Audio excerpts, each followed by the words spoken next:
ఆ తర్వాత నుండి మా మామయ్య దగ్గర నుంచి తప్పించుకోవడానికి చాలా ప్రయత్నాలు చేశాను, అందులో ఇది ఒకటి. కానీ మా మామయ్య మాత్రం నన్ను వదల్లా.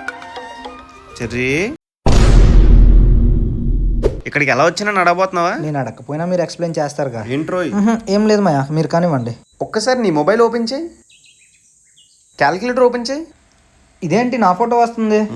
లాస్ట్ 2 days మీ గర్ల్ ఫ్రెండ్తో తీసుకున్న ఫొటోస్ ఇవేనా? నువ్వంత షాక్ అవ్వకు, ఈ ఎక్స్ప్లెనేషన్ నీకు కాదు, వాళ్ళకి ఇస్తాను. మీ ఫోన్లో రెగ్యులర్గా చూసుకునే యాప్సే కదా అని చెప్పి మీరు లైట్ తీసుకోకండి. అప్పుడప్పుడు ఒక కన్ను మీ మొబైల్ మీద వేసి ఉంచండి, లేదంటే హ్యాకర్స్ 2 కళ్ళు మీ ఫోన్ మీదే వేస్తారు. నేను ఇన్స్టాల్ చేసిన యాప్ని మా చెర్రీ గడే కనుక్కోలేకపోయాడు. కామన్గా థర్డ్ పార్టీ యాప్స్ అన్ని కూడా ఫ్రంట్ ప్యానెల్లో ఒకలా కనిపిస్తాయి, కానీ దాని బ్యాక్గ్రౌండ్లో ఎక్స్టర్నల్ సర్వీస్ని యాడ్ చేసి ఒక ఫైర్ బేస్ని క్రియేట్ చేసి ఒక మాస్క్డ్ మెయిల్ ఐడితో మీ డేటాను థెఫ్ట్ చేసే ఛాన్సెస్ చాలా వరకు ఉన్నాయి. జాగ్రత్తగా ఉండకపోతే కథం. కనపడనివన్నీ అబద్ధాలు కావు, కనిపించవన్నీ నిజాలు కావు. ఇంత చిన్న సపోర్ట్ మీరు నాకు ఇస్తే అంత పెద్ద నాలెడ్జ్ నేను మీకు ఇస్తాను. మాయ, మీరు ఎప్పుడు ఎలక్ట్రానిక్స్ మీద కదా వర్క్ చేస్తారు, మళ్ళీ యాప్స్ కూడా?